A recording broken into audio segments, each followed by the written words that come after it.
गायत्री मंत्र का जाप प्राय दो प्रकार के लोग किया करते हैं। एक तो वो लोग करते हैं जिनको माँ से कुछ चाहिए, जैसे सांसारिक वैभव, सुख, संपत्ति, या फिर ये सब भी नहीं तो आध्यात्मिकता ही।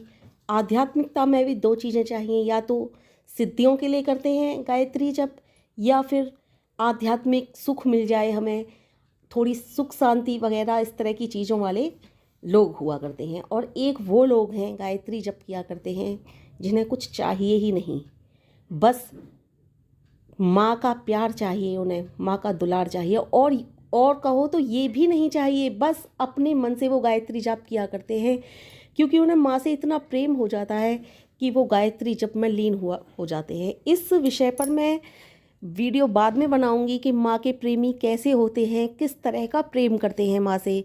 आज जो वीडियो का विषय है वो यही है कि जो माँ से चाहने वाले व्यक्ति हैं, जो सांसारिक वैभव, सुख, शांति, ये सब चाहने वाले व्यक्ति हैं, किस प्रकार के लोग हैं, उनकी इच्छाएं कब पूरी होंगी, या फिर वो जो लोग हैं जो भी चाहते हैं आध्यात्मिक सुख वगैरह, वो सुख उन्हें कब प्राप्त होगा, या सिद्धियां कब प्राप्त होंगी। आज इस विषय पर ये वीडियो बनाई है मैंने, क्योंकि अगर दूसरे प्रकार के लोगों के विषय में बात की जाए, उन्हें कुछ चाहिए ही नहीं, तो उनके विषय में सिर्फ प्रेम ही रह जाता है कि उनको माँ से कैसा प्रेम है। तो उस विषय में सिर्फ प्रेम के विषय में ही बात कर सकते हैं, और उनके विषय में क्या बात करें, क्योंकि माँ ने उन्हें सब कुछ दे रखा है। उनके पास इतना अपार संतोष प्राप्त होता है कि वो उनको कुछ चाहिए ही नहीं, उनको सिर्फ गायत्री जप ही चाहिए। तो इनमें दो प्रकार के जो लोग मैंने बताए हैं, इनमें जो पहले प्रकार के लोग हैं जिन्हें सब कुछ चाहिए माँ से, या कुछ ना कुछ तो चाहिए ही चाहिए, उनमें एक तो वे लोग होते हैं जो माँ के हवाले सब कुछ कर देते हैं, कहते हैं माँ जो तू देगी उसमें हमें संतुष्टि। एक वो लोग होते हैं नहीं जी हमें यही चाहिए, हठपूर्वक माँ से कहते हैं माँ हमें गाड़ी दो, बंगला दो, बैंक बैलेंस दो, हमें अच्छी नौकरी दो। तो इसमें जो कर्मों के अनुकूल होता है, उन्हें जैसे आपने पिछले जन्म में या फिर किसी जन्म में, जैसे भी जन्म जन्मांतरों तक आप कर्म करते चले आ रहे हो, तो कर्मों के आधार पर माँ जल्दी ही किसी किसी को बहुत जल्दी ही फल प्राप्त करा देती हैं, क्योंकि सब कुछ कर्मों के आधार पर मिलता है। मैं इससे पहले वीडियो में बता चुकी हूँ, दुख सुख सब कुछ अगर आए हो इस संसार में तो कर्म चक्र लेकर के आए हो, वो कर्म चक्र तुम्हारे साथ साथ घूमता रहता है, तो उसके ही अनुसार हमें, कर्मों के ही अनुसार हमें फल भी मिलता है। तो फिर गायत्री जप क्यों करते हैं? फिर कुछ लोग कहते हैं गायत्री जप इसीलिए करते हैं क्योंकि उन दुखों से लड़ने की शक्तियाँ हमें मिलती हैं, बौद्धिक स्तर होता है हमारा, बढ़ता है हमारा। जैसे कि हम कोई भी चीज़ 1 घंटे में लर्न करते हैं तो वो चीज़ हमें बहुत जल्दी याद हो जाती है, बहुत जल्दी याद हो जाती है यदि हम गायत्री मंत्र के साधक हैं। मशीनें तो झूठ नहीं बोलती, क्योंकि मशीनों में भी सिद्ध हुआ है कि गायत्री साधक जो होते हैं उनकी बुद्धि का स्तर बहुत ज़्यादा बढ़ जाता है। तो इस तरह से गायत्री साधक के मन में एक ही विचार बार बार आता है कि मैं इतने दिनों से गायत्री जप कर रहा हूँ या कर रही हूँ, मुझे कब मेरी जो सांसारिक चीज़ें हैं जो मुझे चाहिए वो कब प्राप्त होंगी। तो भैया कर्मों के अनुसार आप करते रहो गायत्री जप, करते रहो गायत्री जप। माँ गायत्री जो आपके हित में होगा वही दे, क्योंकि माँ गायत्री के आप संपर्क में आ चुके हो, माँ गायत्री ने आपका हाथ पकड़ लिया है, तो अहित वाली चीज़ें तो वो आपको देंगी ही नहीं। किसी चीज़ में आपका अहित उन्हें दिखाई दे रहा होगा, आप जिद भी करोगे ना कि मुझे ये चाहिए ही चाहिए, तो भी वो आपको कभी प्राप्त नहीं होगी, क्योंकि माँ को पता है इसमें आपका अहित है। एक हैं, आप तो लड़की तो नहीं कहूँगी उनको मैं, अब तो स्त्री हो चुकी हैं, उनसे मैं परिचित हूँ। वो मेरे पास आई थी, पुराने गांव से हैं इसलिए मैं उन्हें जानती हूँ। तो वो गायत्री साधक हैं, तो वो मेरे पास आई। पहले बचपन में होती हैं कुछ गलतियां हो जाती हैं इंसान से, तो वो उनसे भी कोई गलती हुई होगी, वो किसी से प्रेम करती थी, अतः प्रेम करती थी, तो वो चाहती थी कि मेरी शादी इससे हो जाए। तो गायत्री जब किया करती थी, गायत्री माँ से प्रार्थना की, हे माँ गायत्री मेरी शादी इसी लड़के से हो, लेकिन उनकी शादी उस लड़के से नहीं हुई। काफ़ी रोई, बीच में गायत्री जब भी छोड़ दिए, विश्वास भी उनका उठ गया। लेकिन जब उनकी शादी हो गई कहीं और, आज उनके पास बच्चे हैं, एक लड़की है एक लड़का है, और उनके बच्चे भी अच्छे रास्ते पर हैं। और जब शादी हो गई तब उन्हें पता चला कि जिस लड़के से वो शादी पहले चाहती थी वो लड़का शराबी है, बहुत बड़ा शराबी। उसने सब ज़मीन जायदाद सब कुछ बेच दी है।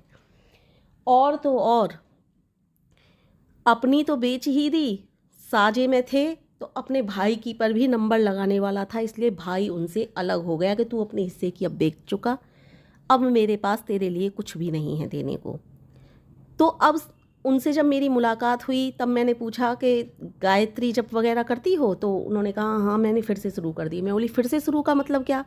तब उन्होंने मुझे बताई कि ऐसे ऐसे बात थी, मैंने गायत्री जप छोड़ दिए थे, मैं उससे शादी चाहती थी और लेकिन माँ गायत्री ने जो किया अच्छा किया मेरे साथ। मैं बोली माँ गायत्री वही देती हैं जो हमारे हित में होता है, अहित वाली चीज़ वो कभी नहीं देती, चाहे साधक कितना भी जिद करे। और तो और चाहे साधक माँ को त्याग ही क्यों ना दे, क्योंकि माँ कभी भी अपने बच्चे को वही चीज़ देगी जो हित वाली होगी। चाहे माँ को बच्चा घर से, बहुत से होते हैं जो कुपुत्र होते हैं घर से निकाल देते हैं माँ को, चाहे माँ को घर से बच्चा निकाल ही क्यों ना दे, लेकिन माँ कभी भी अहित वाली चीज़ थोड़ी देगी। बच्चा कोई कहे मुझे तो जहर ला करके दे दो, जहर ला करके दे दो, बच्चे को माँ कोई जहर दे देगी? नहीं देगी ना। जहर का मतलब वही खाने वाला वही जहर नहीं जिससे मर जाते हैं, जहर का मतलब शराब होता है। जहर का मतलब आज की दुनिया में कितने प्रकार के जहर हैं इस दुनिया में, उन जहर की भी बात कर रही हूँ जो जहर अंदर से तिल तिल करके मारते हैं, उन जहर की बात कर रही हूँ मैं। और उन स्त्री ने मुझे जो बताया वो आश्चर्यजनक था। उन्होंने बताया कि मेरी जब शादी हुई थी मेरे परिवार में कुछ भी नहीं था, यानी कि मेरे पिता की हैसियत के ही अनुसार शादी हुई थी, लेकिन जब से मैं अपने घर में आई हूँ मेरे घर में दिन दूनी रात चौगुनी तरक्की हुई है। और न जाने ऐसा क्या हुआ है कि मुझे सब बहुत उस समय बहुत बुरा कहते थे, लेकिन आज सब बहुत अच्छा कहते हैं जब से मैंने फिर से गायत्री जप शुरू करे हैं। तो मैंने उन स्त्री से कहा यही तो है माँ की शक्ति, यही तो है माँ का त्याग। क्योंकि गायत्री माँ चाहे तुम कितनी भी कुलीनता कर लो, लेकिन अगर आपने कभी माँ गायत्री का हाथ पकड़ा है तो माँ गायत्री ने तुम्हारा हाथ पकड़ा है। तुम छोड़ दोगे माँ गायत्री का हाथ, लेकिन वो तुम्हारा हाथ कभी नहीं छोड़ेंगी।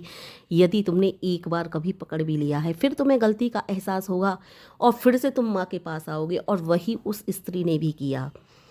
और बता रही थी वो कि मेरे पास अब किसी चीज़ की कमी नहीं है, सुख वैभव सब कुछ है। और मैंने खुद भी देखा, बहुत बड़े परिवार में शादी हुई है उनकी, उस समय हुई हो ना हुई हो, लेकिन आज वास्तव में बहुत बड़े परिवार की हैं। जिस तरह से वो आती हैं दिखाई देती हैं, गहनों से लदी हुई सब तरह से। तो मैं ये नहीं कह रही कि आप भी गायत्री जप करते हो तो आपको भी ये सब कुछ मिलेगा, नहीं भाई, कर्मों के अनुकूल। मैंने कहा ना कर्मों के अनुकूल। तो आप मेरी इस केवल इस कहानी से ये तात्पर्य न लगा लेना कि हमें भी वही धन संपत्ति वैभव सब कुछ ऐसे ही गहने जेवर ऐसे। मेरा कहने का मतलब ये है कर्मों के अनुकूल सब कुछ मिलेगा। यदि गायत्री माँ आपको कुछ नहीं भी दे रही हैं तो वो आपके ही हित में होगा, और जो दे रही हैं वो तो है ही है आपके हित में।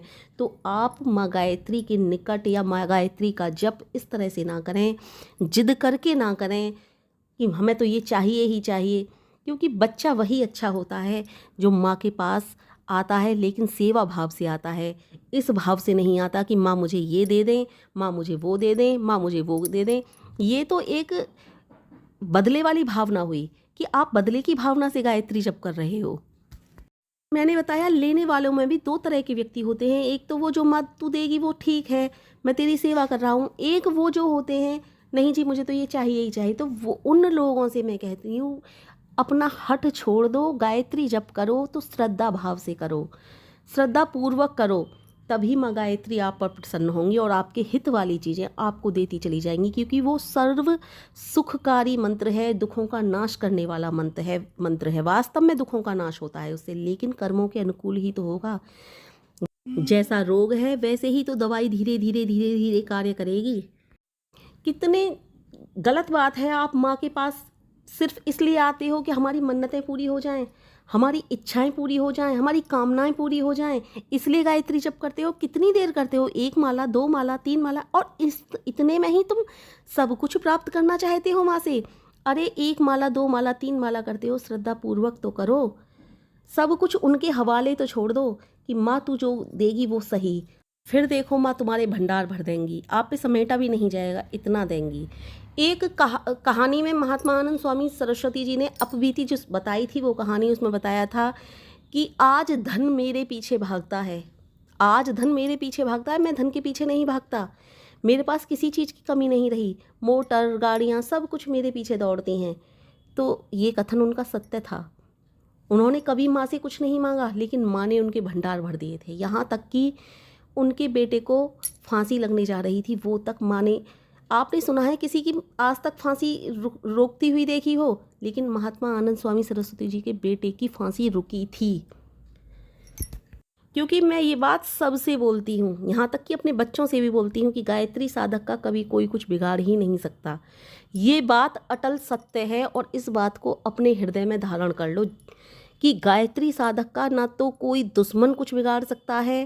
पहले तो गायत्री साधक को कभी किसी से ऐसी दुश्मनी होती ही नहीं, वो सबसे प्रेम करने लगता है, क्योंकि माँ प्रेममयी हैं और साधक के हृदय में भी प्रेम बरसा देती हैं। लेकिन फिर भी मैं कह रही हूँ, यदि कोई आपका अहित भी करना चाहे ना, तो भूल कर भी नहीं कर सकता, क्योंकि गायत्री साधक का कोई अहित कर ही नहीं सकता। बहुत से कहते हैं जादू टोना टोटका, अरे गायत्री साधक पर कुछ हो ही नहीं सकता, ऐसा असर हो ही नहीं सकता, क्योंकि माँ गायत्री उसकी रक्षा करती हैं। भूत प्रेत, यहाँ तक कि कोई भी भूत प्रेत की ही नहीं कह रही मैं, कोई भी अगर देवी देवता की बात जो करते हैं कि जी हम तो अपने देव से ये करा देंगे वो करा देंगे, कोई कुछ नहीं बिगाड़ सकता। माँ गायत्री साधक जो होता है ना, माँ गायत्री उसकी ऐसी रक्षा करती हैं कि वो माँ सबसे ऊपर हैं, वो ही तो परमेश्वर हैं। सभी देवी देवता उन्हीं के तो गुणगान करते हैं, उन्हीं से सब शक्तियाँ प्राप्त करते हैं। तो माँ गायत्री साधक का कोई कैसे कुछ बिगाड़ लेगा, कोई कुछ बिगाड़ ही नहीं सकता। तो ये तो रही उस तरह के लोगों की बात जो सांसारिक वैभव प्राप्त करने वाले होते हैं। वो आध्यात्मिकता की तरफ आते हैं, जो आध्यात्मिकता में तंत्र मंत्र सिद्धियां प्राप्त करने वाले लोग होते हैं, जो चाहते हैं गायत्री मंत्र का जाप करेंगे तो हमें सिद्धियां प्राप्त होंगी, या ये प्राप्त होगा वो प्राप्त होगा। तो भैया ऐसी लालसा छोड़ दो, सिर्फ हृदय से गायत्री मंत्र के इस तरह से जाप करो कि माँ गायत्री सब तेरा है, हम पर कृपा बरसा दो। तो वैसे ही माँ गायत्री सब कृपा बरसा देंगी। तंत्र मंत्र सिद्धियाँ किस लिए चाहिए आपको? बहुत छोटी चीज़ है गायत्री साधक के लिए ये सारी चीज़ें, लेकिन किस लिए चाहिए आपको? एक चार पैसे कमाने के लिए या कुछ लोगों का भला बुरा करने के लिए? नहीं भैया, ऐसा मत सोचो, क्योंकि गायत्री साधक के पास तो माँ जब अपनी कृपा बरसाती है ना, तो वैसे ही दे देती हैं, सब कुछ वैसे ही दे देती हैं। मैंने अभी महात्मा आनंद स्वामी सरस्वती जी की बात बताई, मैंने न जाने कितने गायत्री साधकों को जानती हूँ जो इतना सुख है उनके पास, इतना वैभव है उनके पास कि देखकर आंखें फटी रह जाएं। ज़्यादा दूर मत जाओ, शांति कुंज हरिद्वार चले जाओ, वहाँ पर आपको न जाने कितने ऐसे मिल जाएंगे जो आप देख कर के कहोगे कि गायत्री माँ ने इतना सब कुछ दे रखा है इन्हें, इतना सब कुछ प्राप्त है इन्हें। तो तंत्र मंत्र सिद्धियाँ प्राप्त करने वाले लोगों से कह रही हूँ कि आप, चाहत करने वाले लोगों से कह रही हूँ कि आप ये सब सोचकर भी गायत्री मंत्र के जाप मत करो, सिर्फ माँ का प्रेम प्राप्त करने के लिए गायत्री जप करो। क्योंकि ये तंत्र मंत्र और सिद्धियों से जो तुम प्राप्त करना चाहते हो, चार पैसे कमाना चाहते हो, वैसे ही माँ तुम्हारे इतना भंडार भर देंगी कि तुम पर समेटा भी नहीं जाएगा।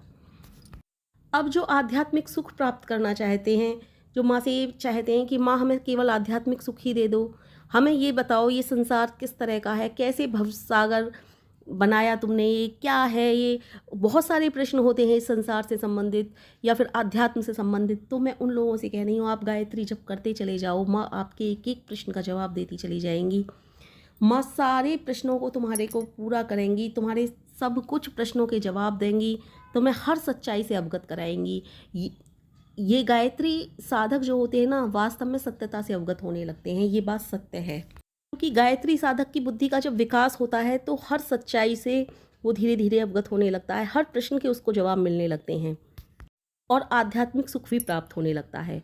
और उन लोगों की तो मैं बात ही क्या करूं जो केवल गायत्री जप करते हैं, सब कुछ माँ के हवाले छोड़ करके गायत्री जप करते हैं। इन लोगों की बात पर भी कभी मैं वीडियो कभी बनाऊंगी, जो उन्होंने सब माँ के लिए त्याग दिया। जैसे मीराबाई हुई, उन्होंने सब श्री कृष्ण के लिए त्याग दिया था, सब कुछ उन्होंने त्याग कर ही भक्ति की थी। उन्हें कुछ नहीं चाहिए था श्री कृष्ण से, कुछ भी तो नहीं चाहिए था उन्हें तो प्रेम भी नहीं चाहिए था, उन्हें तो कुछ भी नहीं चाहिए था। वो स्वयं प्रेम करती थी, वो तो मेरा तो गिरधर गोपाल दूसरों ना कोई, बस उनको तो इसी चीज़ की रट लगी हुई थी। तो ऐसे ही गायत्री साधक भी होते हैं बहुत से, उनके विषय में फिर कभी